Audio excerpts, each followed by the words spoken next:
Hey everyone, welcome to the channel. In this video I'll show you how to fix NVIDIA game filter only showing image sharpening.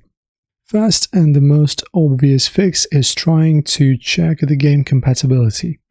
Not all games support the full set of NVIDIA filters. Verify if the game you're playing is supported by NVIDIA Game Filter. You can also refer to NVIDIA's list of supported games for confirmation. You can also try updating NVIDIA drivers. An outdated driver can limit the game filter options.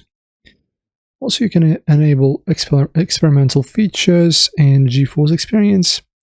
Launch GeForce Experience, go to Settings, under the General tab, enable experimental features, and restart GeForce Experience and test the game filter again. Also, you can reinstall NVIDIA GeForce Experience altogether.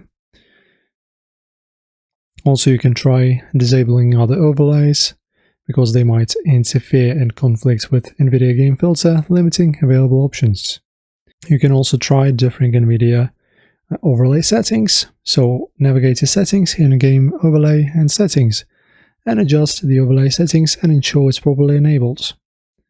If none of these work, contact NVIDIA support. Thanks for watching guys. If this helped, press like, subscribe. See you next time.